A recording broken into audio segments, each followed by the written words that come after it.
7월 8일 수요일 정례 브리핑을 시작하겠습니다. 7월 8일 0시 기준으로 국내 발생한 신규 확진 환자는 30명입니다. 해외 유입 사례는 33명이 발생하였습니다. 확진 환자는 지금까지 총 13,244명이며 현재 989명의 환자가 치료를 받고 있습니다.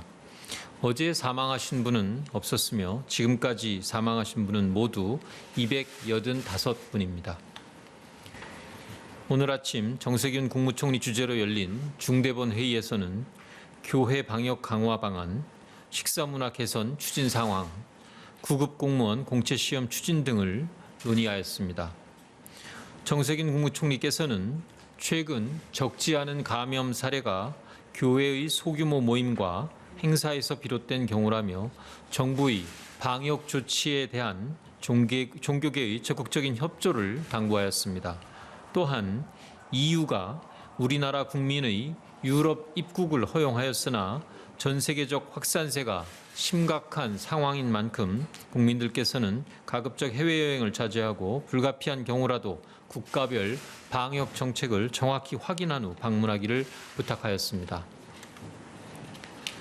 최근 수도권의 환자 발생이 계속 10명대를 유지하며 국내 환자 발생은 다소 줄어드는 양상이나 호남권과 충청권 등 비수도권 지역의 환자 발생이 지속되고 있는 상황입니다.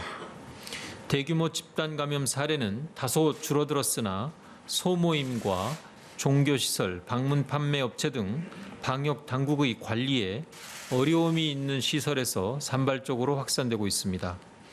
이에 따라 광주와 전남은 사회적 거리두기 단계를 2단계 수준으로 상향하였고 정부 또한 지방정부와 협력하여 방역 조치를 지원하고 있어 지역사회의 추가 전파를 차단하기 위해 최선을 다하고 있습니다. 하지만 그 무엇보다 중요한 것은 국민 여러분들의 적극적인 이해와 동참일 것으로 보입니다. 광주 지역의 경우 지난 7월 2일 사회적 거리두기의 상향 조치 이후 나흘간의 휴대폰 이동량을 분석해 보면 7월 1일 대비해서 모두 39.1%가 감소해서 시민들의 이동이 상당히 줄어든 것으로 분석되었습니다. 방역 당국의 조치에 따라 모임과 외출을 자제해 주신 광주 지역의 주민 여러분들께 진심으로 감사드립니다.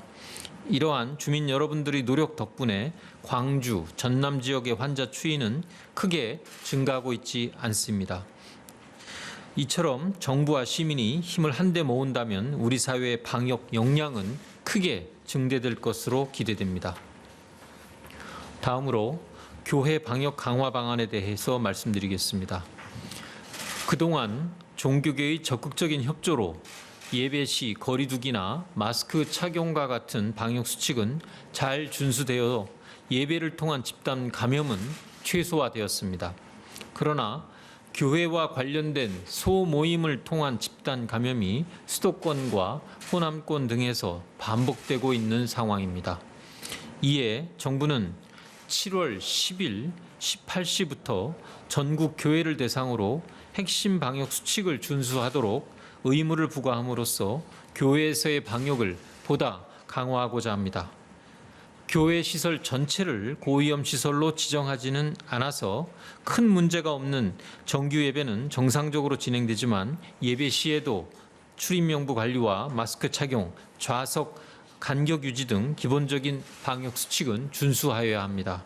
다만 예배 이외의 교회 명의의 소모임과 행사는 금지하며 침방울 배출 위험도가 높은 단체 식사 등의 활동도 최소화하도록 방역 수칙을 의무화한 것입니다. 핵심 방역 수칙을 위반하는 경우에 종사자와 이용자 모두에게 벌금을 부과할 수 있으며 집합 금지 조치를 통해 교회 운영이 일시 중단될 수도 있습니다. 다만 온라인 예배 실시 등으로 감염 위험도를 크게 낮추는 조치를 시행할 경우에는 각 지자체장의 판단에 따라 이러한 의무와 명령을 해산할 수도 있습니다. 지금까지 노력해 주신 교회와 교인들의 협조에 다시 한번 진심으로 감사드리며 교회에 대한 이러한 조치는 국민 여러분들의 건강과 안전한 종교 활동을 지키기 위함이라는 점을 양해 부탁드리며 종교계의 참여와 협조를 당부드립니다. 다음으로 일상생활 활동별 위험도 평가에 대하여 말씀드리겠습니다. 앞서 말씀드린 종교 활동뿐만 아니라 다양한 일상 활동에 있어서도 개개인이 방역의 주체로서 경각심을 가지고 감염에 취약한 행동을 주의할 필요가 있습니다. 이에 따라 정부는 일상 활동을 외식, 운동, 종교 활동 등 크게 12가지로 분류하고 각 활동의 기본적인 특성과 활동이 이루어지는 상황을 고려해서 그 위험도를 높음, 중간, 낮음으로 종합평가하였습니다. 예를 들어 종교 활동은 마스크 착용이 가능하지만 침방울 발생이 많은 활동이라는 기본 특성이 있습니다.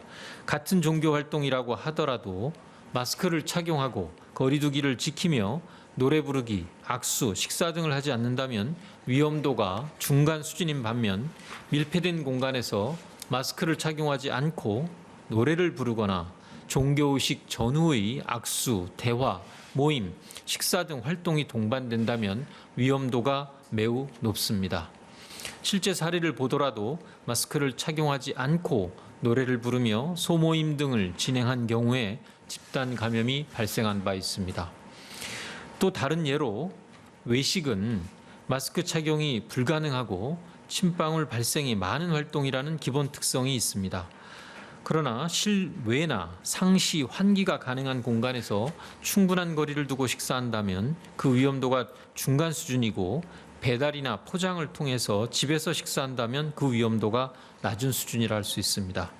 반면 밀집된 공간에서 식기나 도구를 공유하는 뷔페 식사를 할 경우 그 위험도는 매우 높아집니다. 집기 공동 이용과 근접 접촉이 감염에 취약하다는 사실은 실제 집단 감염 사례에서도 발견할 수 있습니다. 이렇게 일상생활의 여러 활동에 대해 위험도를 분석해서 국민들께 참고하도록 제시하고 스스로 위험도를 평가할 수 있는 자가점검표도 함께 공개하였습니다. 일상생활의 위험도를 스스로 살펴 가능한 위험도가 낮은 활동을 해주시기를 국민 여러분들께 당부드립니다. 특히 본인이 감염에 취약한 고위험군이거나 다수의 사람과 밀접 접촉하는 직업을 가진 경우 보다 주의 깊게 살펴보고 실천해 주시기 바랍니다. 다음으로 식사문화 개선 추진 상황을 설명드리겠습니다. 정부는 감염에 취약한 환경인 음식점의 방역 관리에 특별한 노력을 기울이고 있습니다. 농림축산식품부는 덜어먹기가 가능한 도구의 비치와 제공, 위생적인 수저의 관리, 종사자 마스크 착용의 요건을 준수하는 식당을 안심식당으로 지정하는 방안을 추진하고 있습니다. 각 지자체는 위생 등급이 높은 식당이나 모범 음식점을 중심으로 연말까지 2만여 개를 목표로 안심식당을 지정할 계획입니다.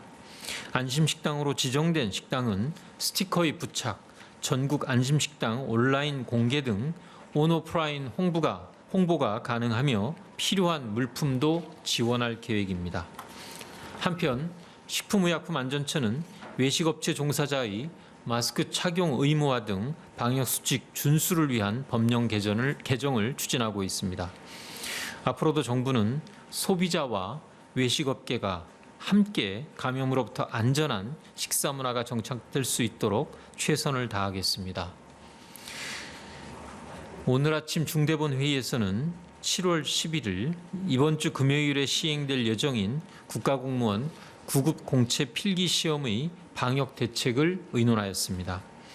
이미 지난 5월 5급 공채 시험과 6월 지방공무원 시험과 국가기술 자격 시험 등을 통해 약 40여만 명의 시험을 치렀으나 철저한 방역 관리를 통해서 한 건의 감염 사례도 없이 성공적으로 치룬 바 있습니다.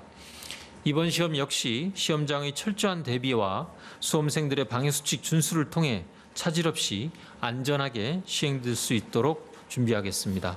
특히 수도권, 충청권, 호남권 등 현재 감염이 확산 중인 지역에 대해서는 수험생들께서 불안해하지 않도록 시험 관리에 만전을 기하도록 하겠습니다. 코로나19와의 장기전이 피할 수 없는 현실로 다가온 이상 이제 종교활동, 식사문화 등 우리 일상생활의 전반을 방역의 관점에서 새롭게 바라보고 계속 정비해 나갈 필요가 있습니다.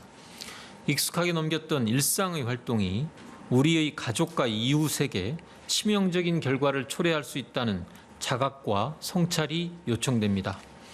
정부는 코로나19 초기부터 근거에 기반한 전문적 대응을 위해 전문가 그룹과 지속적으로 소통하고 있습니다. 특히 어제는 의료계와 전문 학회가 모인 범학계 대책위원회와 함께 만나 최근 코로나19의 국내외 발생 현황을 공유하고 그간의 대응 과정 평가를 위한 컨퍼런스를 5차례 개최해서 대응 계획을 함께 논의하도록 협의한 바 있습니다. 정부는 국민과 전문가의 의견을 늘 경청해서 국민들이 신뢰하고 실천할 수 있는 방역의 기준과 수칙을 제시해 나가도록 하겠습니다. 국민 여러분들의 적극적인 동참을 부탁드립니다. 감사합니다.